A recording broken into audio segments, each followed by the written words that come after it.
하나님의 말씀, 신약성경 로마서 13장 11절입니다.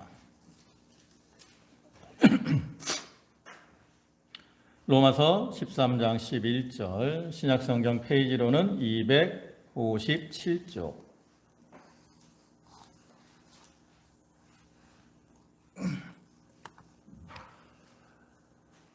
찾으신 줄 알고 봉독합니다. 또한 너희가 이 시기를 알거니와 자다가 깰 때가 벌써 되었으니 이는 이제 우리 구원이 처음 믿을 때보다 가까웠음이라. 밤이 깊고 낮이 가까웠으니 그러므로 우리가 어두움의 일을 벗고 빛의 갑옷을 입자. 낮에와 같이 단정히 행하고 방탕하거나 술 취하지 말며 음란하거나 호색하지 말며 다투거나 시기하지 말고 오직 주 예수 그리스도로 옷 입고 정욕을 위하여 육신의 일을 도모하지 말라. 아멘. 예, 할렐루야. 지난 한 주간도 평안하시며 또 부활의 기쁨 가운데 은혜를 누리며 사셨습니까? 오늘 이 시간에도 하나님께 예배하는 모든 성도와 가정에 하나님이 주시는 은혜와 축복이 함께 하시기를 축원합니다. 오늘은 로마서 13장 11절부터 거의 14절까지의 말씀을 보셨는데 이 말씀을 통해서 주의 재림을 준비하라라는 제목으로 함께 은혜를 나누고자 합니다. 우리가 지난 주일은 부활주일로 보내면서 부활의 신앙으로 살아야 될 것에 대해서 말씀을 드렸습니다.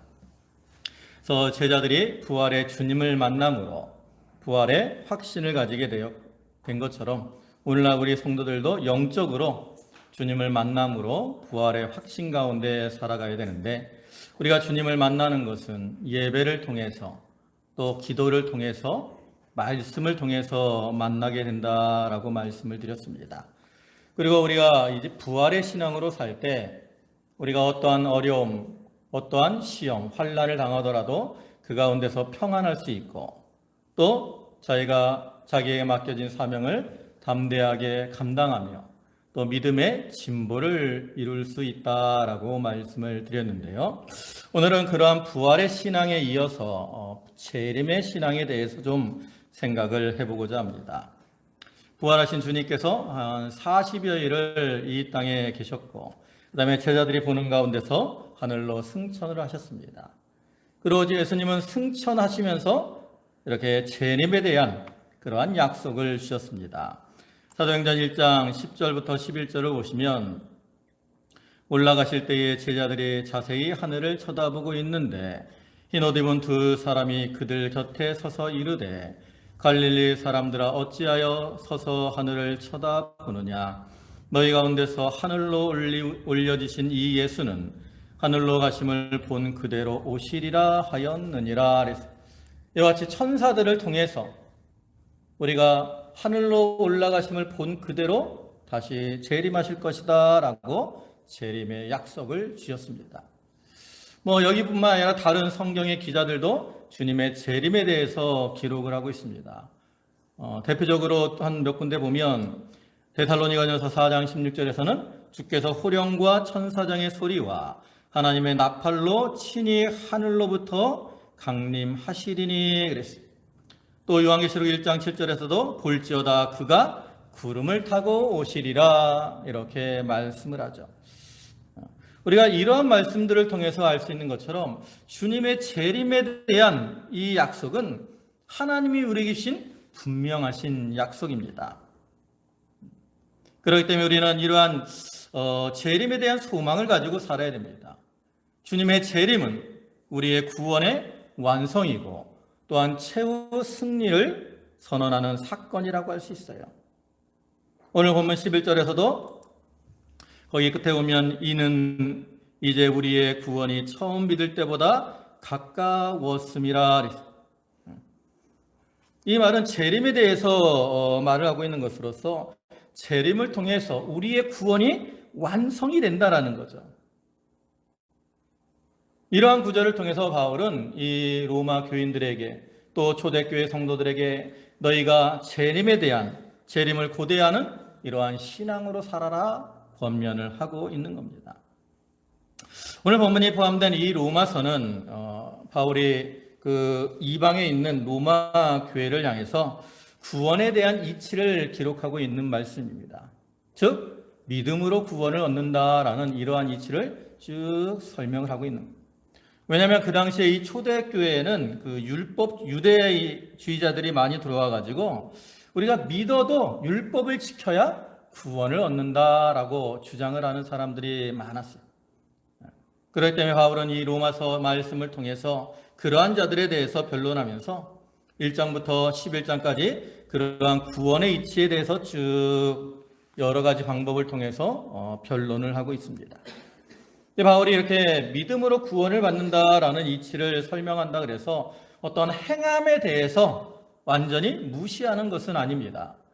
그래서 12장부터는 그러면 너희가 이렇게 믿음으로 구원을 받았는데 이렇게 믿음으로 구원을 받은 자들이 자기의 삶 속에서 어떻게 살아야 되느냐, 즉 실천적인 면을 쭉 강조를 하고 있습니다. 그 중에서 이제 오늘 본문을 통해서는 이렇게 너희가 믿음으로 구원받은 자들이 재림을 고대하는 신앙으로 살아가야 된다라고 교훈을 하고 있는 거죠.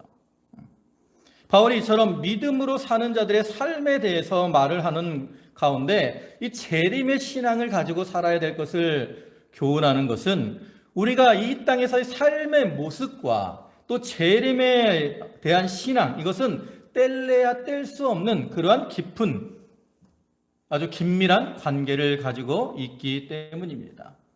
즉 우리 성도들이 주님의 재림을 고대하는 이러한 신앙으로 살 때 주님 앞에 부끄러움이 없는 그러한 모습으로 서기 위해서 자기를 잘 단장하고 만들어 나가게 된다는 거죠. 그것이 바로 믿는 성도들의 아름다운 삶의 모습이 되는 거예요. 그래서 바울은 이와 같이 참 성도들의 삶에 대해서 교훈을 하는 중에 재림에 대한 신앙을 교훈을 하고 있는 거죠. 참으로 오늘날 우리가 살아가는 이 시대는 죄악이 관영하고 주님께서 말씀하신 재림의 징조들이 많이 나타나고 있는 이러한 때입니다. 사람들이 자기를 사랑하고 돈을 사랑하고 또 쾌락 사랑하기를 하나님 사랑하는 것보다 더 사랑하고 또 우리 성도들에게 많은 시험, 환난들이 닥쳐와서 우리를 힘들고 괴롭게 하고 있죠. 그래서 우리가 이러한 때에 어떤 세상을 바라보고 세상에서 어려운 고난들을 바라보게 되면 염려와 근심 가운데 살아갈 수밖에 없다라는 거죠. 그래서 바울은 그러한 세상을 바라보지 말고 이제 주님의 재림을 고대하는 가운데 주님 맞을 준비를 잘하며 주님이 기뻐하시는 모습으로 자기를 만들어 나가라고 말을 하고 있는 겁니다. 또 우리가 오늘 이 말씀을 통해서 주님의 재림을 고대하는 자가 살아가야 되는 이러한 모습들에 대해서 좀 살펴보고 그러한 모습으로 자기를 만들어 나가는 그러한 성도들이 다 되도록 해야 되겠습니다. 이제 오늘 본문을 보면 사도 바울은 재림을 고대하는 자들이 가져야 될 그러한 삶의 모습을 크게 두 가지로 교훈을 하고 있습니다.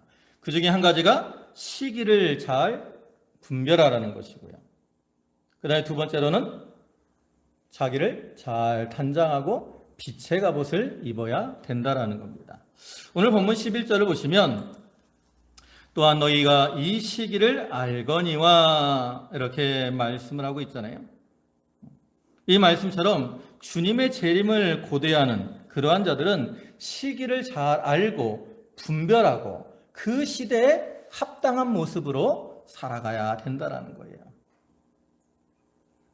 예수님께서도 마태복음 16장 2절과 3절에서 예수께서 대답하여 이르시되 너희가 저녁에 하늘이 붉으면 날이 좋겠다 하고 아침에 하늘이 붉고 흐리면 오늘은 날이 굳겠다 하나니 너희가 날씨는 분별할 줄 알면서 시대의 표적은 분별할 수 없느냐. 이 말씀을 통해서 시대의 표적을 분별하지 못하는 바리새인들을 책망하셨다라는 거죠. 그와 같이 우리가 이 시대를 분별하지 못하고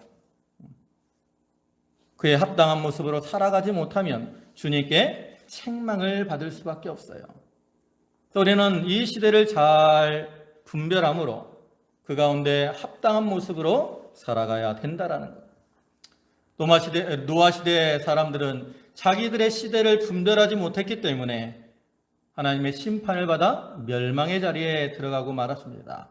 그러나 노아는 그 시대를 잘 분별하고 하나님이 말씀하신 대로 방주를 잘 준비했기 때문에 자기와 그 가정이 구원을 얻을 수가 있었다라는 거죠. 그러면 우리가 살아가는 이 시대는 지금 어떠한 시대일까? 우리가 분별하는 것은 어떤 것일까? 오늘 본문을 보면 첫째로는 자다가 깰 때라고 말을 합니다.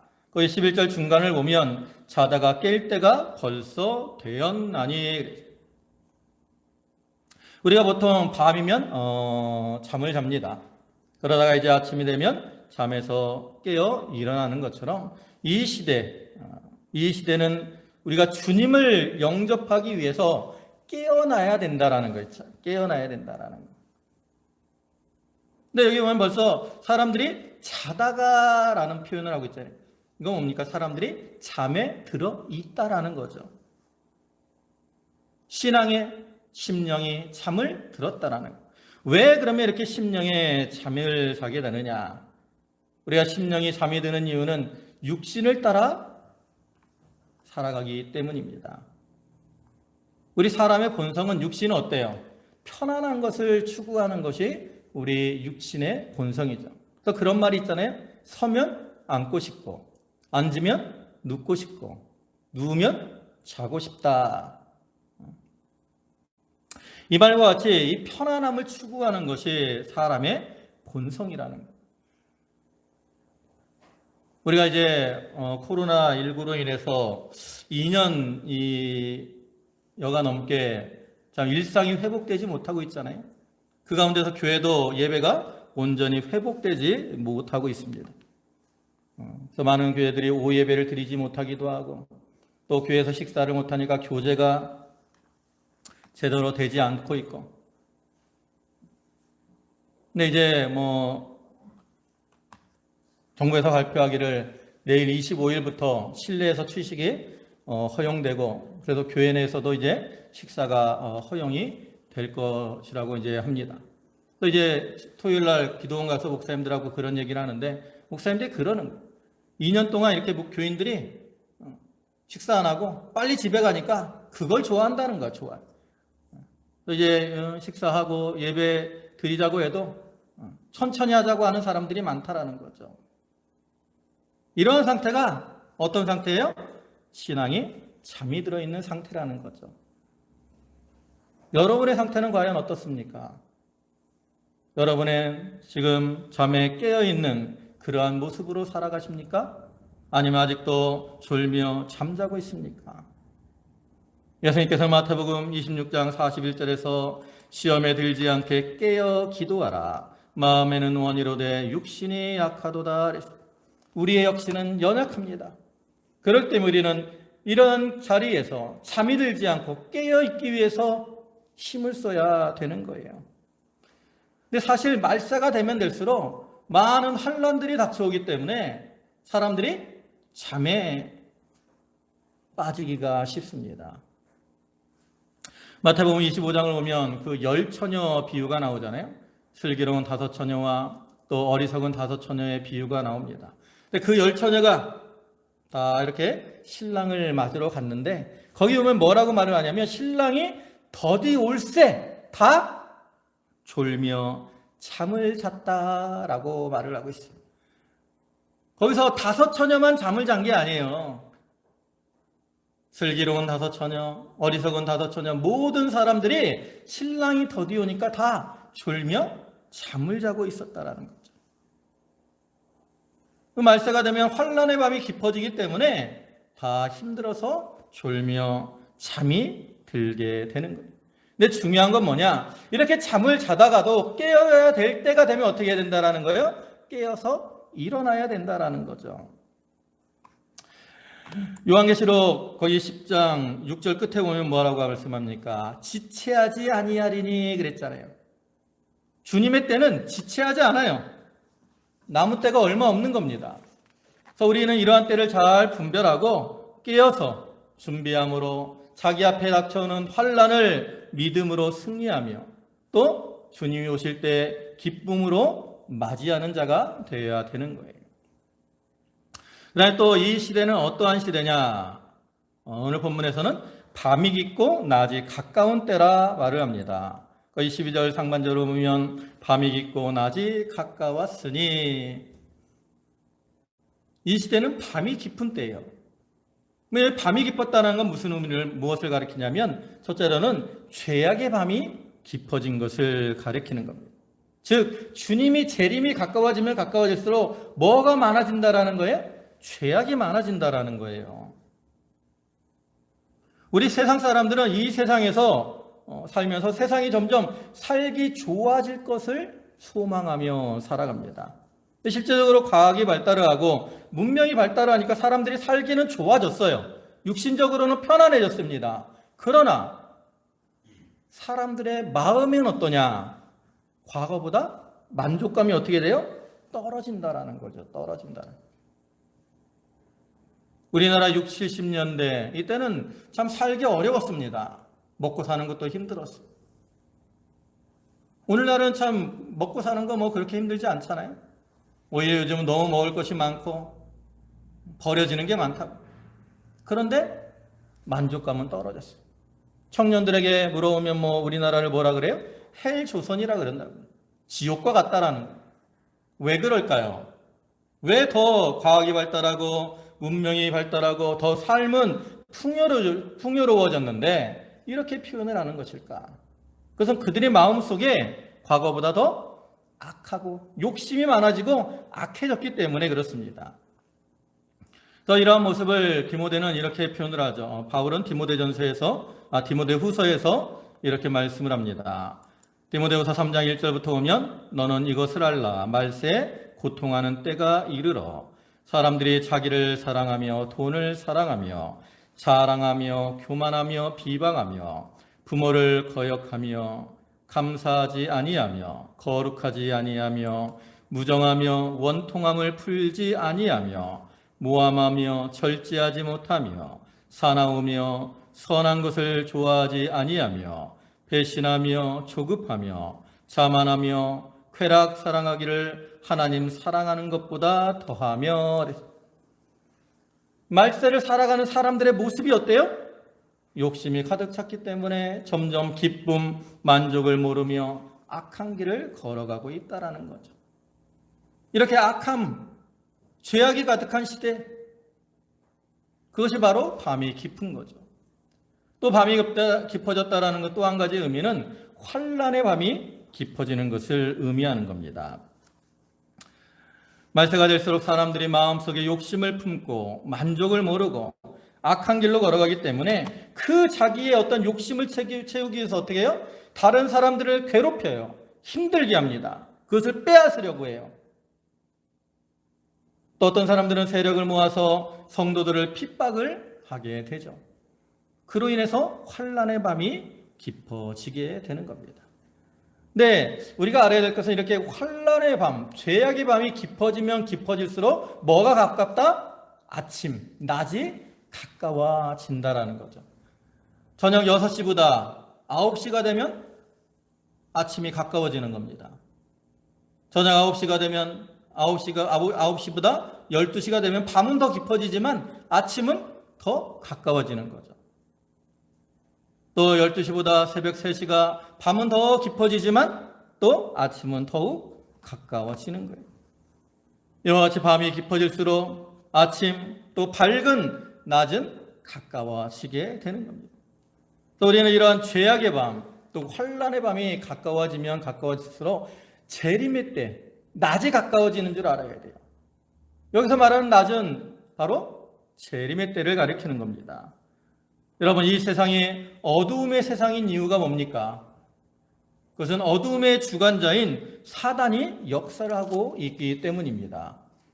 에베소 6장 12절을 보면 우리의 씨름은 혈과 육을 상대하는 것이 아니요 통치자들과 권세들과 이 어둠의 세상 주관자들과 하늘에 있는 악한 영들을 상대함이라. 이와 같이 이 어둠의 세상 주관자인 이 사단이 이 세상을 주관하고 있기 때문에 우리가 이 흑암 가운데 고통을 당하며 살아갈 수밖에 없다라는 거죠. 그러나 이제 주님이 재림하시게 되면 이 어둠의 주관자인 사단을 어떻게 해요? 결박해서 무적행에 가두어 버리시는 거예요. 어둠의 주관자인 사단이 이렇게 무적행에 갇히기 때문에 어둠의 세력이 물러가고 낮이 임하게 되죠. 여러분, 우리가 예수님을 빛이라고 말씀을 합니다.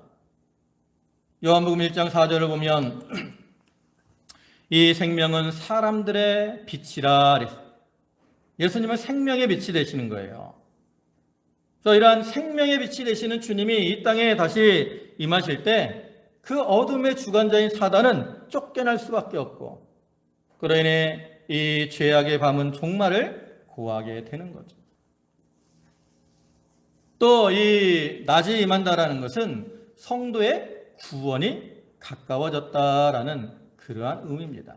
근데 여기서 말하는 구원은 우리가 지금 죄에서 믿음으로 죄에서 해방되어서 그 다음에 의롭게 되는 어떠한 현재적인 또 영적인 구원, 이것만을 말하는 것이 아니라 더 나아가서 그리스도의 재림으로 이루어지는 성도의 육체적인 구원을 포함하는 미래적 구원을 의미하는 겁니다.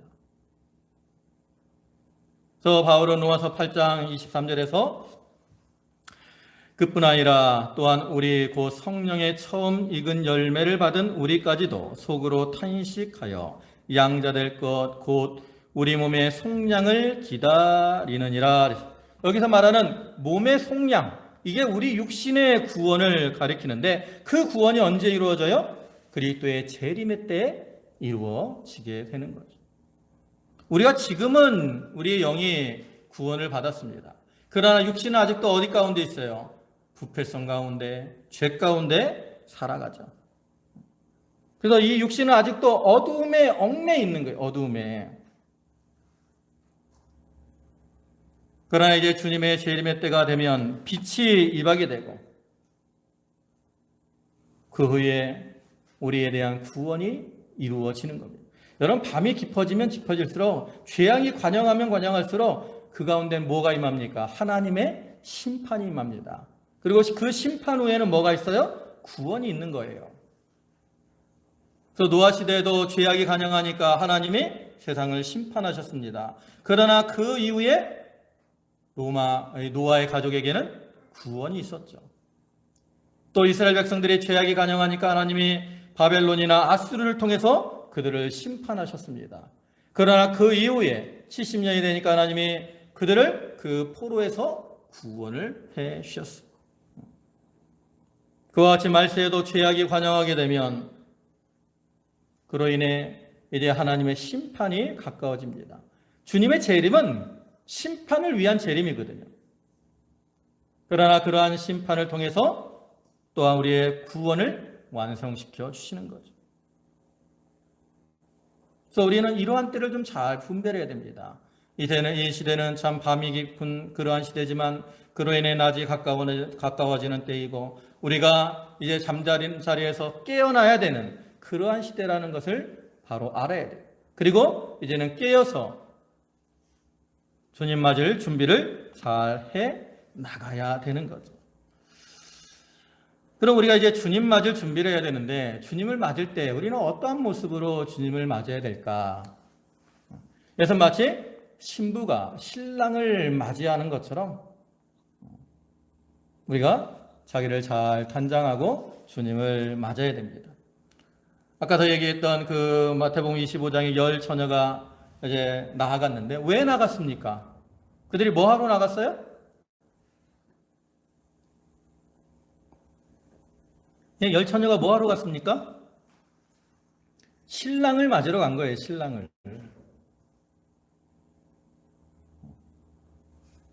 그와 같이 우리들도 신랑 되시는 주님을 맞으러 나아가야 되는 거예요. 네, 세상적으로도 이 결혼을 할 때 신부가 신랑을 맞이할 때 어떤 모습으로 맞이합니까? 자기를 잘 단장하고 아름다운 그러한 모습으로 신랑을 맞이하지 않습니까? 그와 같이 우리도 자기를 잘 단장하고 참 주님이 기뻐하실 만한 그런 아름다운 모습으로 주님을 맞이하는 자들이 되어야 됩니다. 또 주님을 맞이하기 위해서 단장하는 모습을 오늘 본문에서는 이렇게 말씀을 합니다. 12절 보면 우리가 어두움의 일을 벗고 빛의 갑옷을 입자. 이와 같이 바울은 자기를 단장하는 모습을 두 가지의 단계를 걸쳐서 하라고 말을 하는 거죠. 첫 번째 단계가 뭐예요? 어두움의 일을 벗어버리는 겁니다. 그다음 두 번째는 뭐예요? 빛의 갑옷을 입는 거죠. 이제 이걸 구체적으로 보면 우리가 먼저 자기를 단장하기 위해서 뭘 벗어버려야 됩니까? 어두움의 일을 벗어버려야 됩니다. 그럼 여기서 말하는 어두움의 일은 뭐냐? 이것을 본문에서는 정욕을 따라 육신의 일을 행하는 것이라고 말을 합니다. 거기 14절 하반절을 보면 정욕을 위하여 육신의 일을 도모하지 말라. 이와 같이 육신의 정욕을 따라 육신의 일을 도모하는 것이 어두움의 일이라는 거죠. 그 말은 뭡니까? 육신의 일은 정욕을 위해서 육신의 일을 따라가는 것은 그것은 죄악의 길이라는 거예요. 죄악의 길. 그래서 우리는 그것을 벗어버려야 된다는 거죠. 그래서 바울은 우리가 벗어버려야 될 이 육신의 일, 육신의 정욕을 따라 행하는 일, 이것을 구체적으로 이제 몇 가지로 본문에서 나열을 합니다. 그것이 13절에 나타나 있죠. 13절 보시면 방탕하거나 술 취하지 말며 음란하거나 호색하지 말며 다투거나 시기하지 말고. 여기 이렇게 나열된 것은 우리 사람들이 범하기 쉬운 그런 어둠의 일을 대표적으로 보여주는 거죠. 그래서 이건 첫째가 뭡니까? 방탕하거나 방종한 이러한 생활을 하는 것을 가리키는 거예요. 그래서 육신의 어떤 쾌락을 따라 행하는 것을 가리킵니다. 더 말세가 되면 사람들이 쾌락 사랑하기를 하나님 사랑하는 것보다 더한다라고 했잖아요. 그런데 우리가 여기서 한 가지 알아야 될 것은 이 쾌락이라는 것이 어떤 반드시 육신의 즐거움만을 따라가는 것을 의미하는 것이 아니라는 거죠. 제가 그때 여기서 말하는 이 쾌락을 통한 방종은 어떤 육신의 편안함과 안위를 따라가는 것까지도 포함을 한다는 거예요. 또 우리가 육신의 편안함과 안위를 추구하게 되면 그의 삶이 무슨 삶으로 나타난다는 거예요? 방종, 방탕으로 나타나게 된다는 거죠. 아까 말씀드렸듯이 코로나19로 인해서 사람들이 어떻게 돼요? 예배를 점점 등한시하고 있어. 이게 바로 하나님 보시기엔 어떠한 생활이라는 거예요? 방탕한 생활이라는 거죠. 방탕한 생활. 그걸 어떻게 해야 돼요? 벗어버려야 돼. 그 다음에 또 이어서는 술 취하지 말며 그랬습니다. 육신이 술을 취해 사는 것을 가리키기도 하고요. 또 영적으로는 세상과 짝하고 세상에 빠져 살아가는 모습을 가리키기도 합니다. 그래서 요한계시록 17장 2절을 보면 땅의 임금들도 그와 더불어 음행하였고 땅에 사는 자들도 그 음행의 포도주에 취하였다 하고 그랬습니다. 여기 음행의 포도주, 이것이 바로 세상에 취해 있는 것을 가리킵니다. 하나님께서는 우리 성도들이 하나님을 마음에 두고 하나님을 의뢰하며 하나님의 뜻을 살아 살기를 원하는데 많은 사람들이 세상에 취해서 그 마음을 세상에 두고 세상을 따라가는 이러한 삶을 살아가고 있다라는 거죠. 그래서 그렇게 술에 취해 있는 생활을 어떻게 하라는 거예요? 떠나라는 거예요. 그게 어둠의 일을 벗어버리는 거라는 거죠. 그 다음에 또 이어서는 음란과 호색입니다. 이건 다 성적인 그러한 죄들을 가리키는데 음란은 특별히 성적인 행위를 가리키는 것이고요. 호색은 좀 더 범위가 넓어서 마음으로 이렇게 어떤 색을 탐하는 마음을 품는 거, 또 음란한 말을 하는 거, 이러한 것들도 다 가리키는 거예요. 그리고 영적으로는 하나님을 떠나 다른 것을 더 사랑하고 나가는 거, 이것을 영적 간음이라고 말을 하기 때문에 이것도 포함하는 거죠. 그래서 우리가 노아 시대나 그 소돔 고모라 시대를 보면 사람들이 음란, 호색, 또 방탕하게 행한 것을 볼 수 있습니다. 그 중에 창세기 6장 1절과 2절을 보면 사람이 땅 위에 번성하기 시작할 때에 그들에게서 딸들이 나니 하나님의 아들들이 사람의 딸들의 아름다움을 보고 자기들이 좋아하는 모든 여자를 아내로 삼는지라. 이 하나님의 아들들, 믿음의 후손들까지도 믿음을 떠나서 육신의 정욕을 따라 살고 있었다라는 거죠. 근데 노아 시대뿐만 아니라 소돔 고모라 시대도 그랬고, 또 예수님께서는 말세가 되면 이 시대가 소돔 고모라나 또 노아 시대와 같이 정욕을 따라 음란 방탕하게 행할 것이다 라고 경고를 하셨어요. 누가복음 17장 26절 보시면 노아의 때에 된 것과 같이 인자의 때에도 그러하리라. 노아가 방주에 들어가던 날까지 사람들이 먹고 마시고 장가들고 시집가더니, 오늘날 이 시대가 오면 성적으로 아주 타락을 한 이러한 시대가 되었습니다. 대중문화에서는 옛날에는 금지하던 것을 요즘은 섹시하다라 그래가지고 성적인 면을 부각시키고 장려를 하잖아요. 그만큼 성적으로 많이 타락이 되어가고 있다라는 거죠. 그래서 그러한 자리에서 어떻게 해야 돼요? 떠나야 된다라는 거예요. 그 다음에 네 번째로는 다툼과 시기입니다. 이건 주로 대인관계에 대한 것으로서 다툼은 서로를 내세우며 싸우는 것을 가리키고요. 그다음에 시기는 다른 사람이 잘 되는 것을 싫어하는 겁니다. 사람들은 마음에 욕심을 품고 살기 때문에 그로 인해서 시기하며 싸우고 다투게 되지요. 야고보 4장 1절 보면 너희 중에 싸움이 어디로부터 다툼이 어디로부터 나느냐? 너희 지체 중에서 싸우는 정욕으로부터 나는 것이 아니냐? 너희가 욕심을 내어도 얻지 못하고 살인하며 시기하여도 능히 취하지 못하므로 다투고 싸우는도다. 마음의 욕심을 품고 살기 때문에 시기하고 자기 것을 채우려고 다른 사람과 싸우고 다투고 이러한 일들이 일어나게 된다는 거죠. 물론 여기 말한 것 외에도 어둠에 속한 일들은 아주 많이 있습니다. 그래서 우리는 자기가 가지고 있는 그런 어둠에 속한 것들을 어떻게 해야 돼요? 벗어버려야 돼요. 우리가 세상에서도 아름다운 좋은 옷을 입기 위해서는 그 전에 입고 있던 더럽고 허름한 옷을 어떻게 해야 돼요? 벗어버려야 되는 것처럼 영적으로도 우리가 어둠의 일을 품고 있으면 빛의 갑옷을 입을 수가 없기 때문에 먼저 자기에게 있는 이러한 어둠의 일에 속한 것들을 벗어버려야 되는 거죠. 그리고 나서는 이제 빛의 갑옷을 입고 자기를 잘 단정해야 됩니다. 그럼 우리가 이제 빛의 갑옷을 입는 것은 무엇을 의미하느냐? 한 가지는 자기가 단정하게 행하는 겁니다. 단정하게. 오늘 보면 13절 상반절을 보면 낮에와 같이 단정히 행하고 그랬습니다. 우리가 밤에는 어두울 때 잘 안 보일 때는 사람들이 어떻게 행해요? 그냥 함부로 행할 때가 많이 있죠. 술도 주로 언제 먹어요? 밤에. 술 먹고 취해서 돌아다니는 사람들도 대부분 밤에 그래요. 도둑들도 주로 밤에. 근데 우리는 어떻게 해야 됩니까? 낮에와 같이.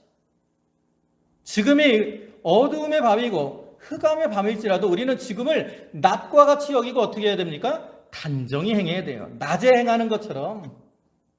왜? 우리는 누구 앞에서 살아가는 삶입니까? 하나님 앞에서 살아가는 삶이라고. 우리는 빛 대신 하나님 앞에서 살아가는 것이기 때문에 비록 환경이 죄악이 가득 차고 어두움의 세상일지라도 우리는 하나님 앞에 사는 줄 알고 낮에와 같이 단정하게 행하는 거예요. 여러분, 우리는 다 하나님 앞에서 살아가는 자들입니다. 하나님 앞에 사는 우리들이 더럽고 추한 모습으로 살아가면 안 된다라는 거죠. 여기 단정히 행한다는 것은 양심을 따라 선하게 행하는 걸 가리킵니다. 그리고 우리가 양심을 따라 선하게 행할 때 아름다운 모습으로 자기를 단장할 수 있습니다. 요한계시록 19장 8절에 보면 그에게 빛나고 깨끗한 세마포 옷을 입도록 허락하였으니 이 세마포 옷은 성도들의 옳은 행실이로다. 세마포 옷이 뭐예요? 옳은 행실이에요. 그러니까 이 말은 뭡니까? 우리가 옳은 행실, 낮에와 같이 단정하게 행할 때 우리가 아름다운 세마포 옷을 입고 주님 앞에 서게 된다라는 거죠. 그럼 우리가 행해야 될 선한 행실, 옳은 행실은 뭡니까? 뭐 많이 있겠지만 거기 에베소 5장 9절을 보면 이렇게 말씀하잖아요. 빛의 열매는 모든 착함과 의로움과 진실함에 있느니라. 우리가 착하게 살아가야 됩니다. 의롭게 살아가야 돼요. 진실하게 살아가야 됩니다. 그러한 행실을 통해서 우리가 자기를 잘 단장할 수 있고 아름다운 모습으로 신랑 되신 주님을 영접할 수가 있는 거죠. 두 번째로 우리가 빛의 갑옷을 입는다는 것은 그리스도를 닮아가는 겁니다. 거기 본문 14절 상반절을 보면 오직 주 예수 그리스도로 옷 입고 그랬어요. 여기 그리스도를 옷 입는다. 이것은 그리스도를 닮아가는 것을 말합니다. 근데 여기서 그리스도를 닮아갈 때 중요한 건 뭐냐면 우리가 이 그리스도를 닮아가는 것이 쉬운 것이 아니라는 것을 우리가 기억해야 된다는 거죠. 여러분, 예수님께서도 이 세상에 오셨을 때 많은 환난과 고난을 당하셨잖아요. 히브리서를 보면 고난으로 순종을 배우셨다라고 말씀을 합니다.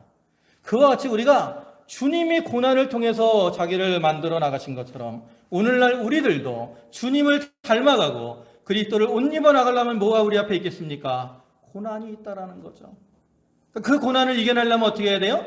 수고를 많이 해야 돼요. 그래서 바울은 갈라디아서 4장 19절에서 이렇게 말씀을 합니다. 나의 자녀들아, 너희 속에 그리스도의 형상을 이루기까지 다시 너희를 위하여 해산하는 수고를 하노니. 이 말은 무엇을 가리키냐면 우리 성도들이 그리스도를 닮아가고 그리스도의 형상을 이루기 위해서는 무엇을 해야 된다? 해산하는 수고를 해야 된다. 이 남자들은 해산하는 수고를 잘 모르죠. 저도 모릅니다. 근데 여자분들은 삶 속에서 가장 큰 고통 중에 하나가 바로 해산하는 고통이라 그러잖아요. 그와 같이 우리가 그리스도를 닮아가는 데 있어서는 해산하는 그러한 수고와 같은 고난이 우리 앞에 있기 때문에 우리가 그것을 이겨나가기 위해서 참 힘을 쓰고 노력을 해야 된다는 거죠. 여러분, 우리가 그리스도를 닮아나간다 해서 모든 사람이 똑같이 만들어지는 게 아닙니다. 빛도 큰 빛이 있고 작은 빛이 있는 것처럼 우리가 자기 앞에 시험, 연단들을 이겨나가는 만큼 그리스도를 닮아나가게 되고 그리스도의 형상을 많이 이루게 되는 거예요. 그래서 바울이 이렇게 해산하는 수고를 하는 것처럼 오늘날 우리들도 자기 앞에 고난을 잘 이겨내고 이렇게 해산하는 수고를 통해서 그리스도를 닮아나감으로 그리스도 앞에 아름다운 모습으로 서며 재림하시는 주님을 기쁨으로 맞이하는 그러한 성도들이 되어야 되는 겁니다. 이제 말씀을 마무리하겠습니다. 우리 성도들은 이 세상에 살면서 참 부활의 신앙뿐만 아니라 또 이렇게 주님의 재림을 고대하는 그러한 재림의 신앙으로 살아가야 됩니다. 사도 요한계시록을 기록하면서 맨 끝에 부분에 이렇게 말을 하죠. 주여 어서 오시옵소서. 마라나타라고 말을 했어요. 이러한 요한과 같이 오늘날 우리들도 주님의 재림을 고대하며 주님을 맞을 준비를 하며 살아가야 됩니다. 참으로 우리가 살아가는 이 시대가 밤이 깊어서 이제 주님의 재림의 때가 점점 가까워지고 있는데 우리가 이러한 때를 잘 분별하고 내 속에 있는 그러한 어두움의 일, 육신의 정욕을 따라 살던 것들을 다 벗어버리고 이제 빛의 갑옷을 입고 자기를 잘 단장함으로 주님 앞에 아름다운 모습으로 서도록 해야 되겠습니다. 이 시간 하나님께 예배하는 모든 성도들이 이러한 신앙으로 주님을 기쁨으로 영접하게 되시기를 주님의 이름으로 축원합니다. 아멘. 기도하시겠습니다.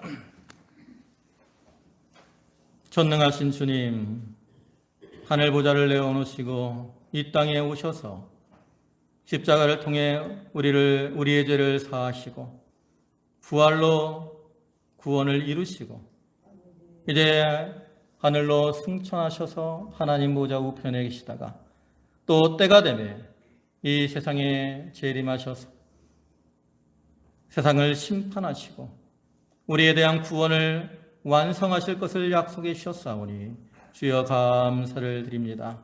주여 저희가 주님의 부활을 믿는 그러한 믿음 가운데 살아갈 뿐만 아니라 이제 주님의 재림을 확신하며 고대하며 재림의 신앙으로 살아가게 해 주시옵소서.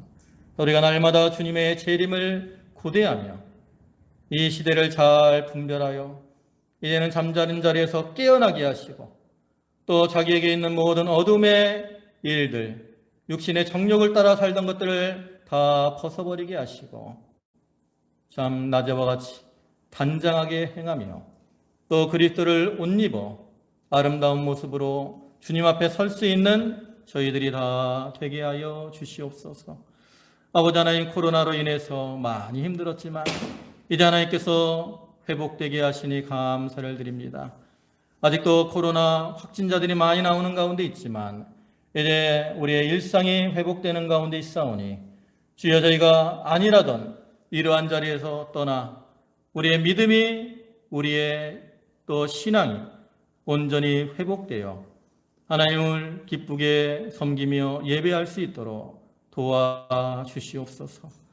또 저희 성도들 가운데 육신의 질고로 또 육신의 연약함으로 인해서 고통을 당하고 어려움을 당하는 성도들도 있습니다. 하나님께서 일일이 그들을 찾아가 주시고 능력의 손으로 그들을 안수하시며 그 심령에 위로를 주시고 평안을 토하여 주시옵소서. 아버지 하나님, 오늘도 이 시간 주님께 예배케 하시니 감사를 드립니다. 저희 성도들 감사함으로 주님께 예물들을 드렸사오니 바치는 손길과 심령에 복을 도와주시고 또 필요한 모든 것으로 저들에게 충만케 채워 주시옵소서. 예수님의 이름으로 감사하며 기도 올리옵나이다. 아멘.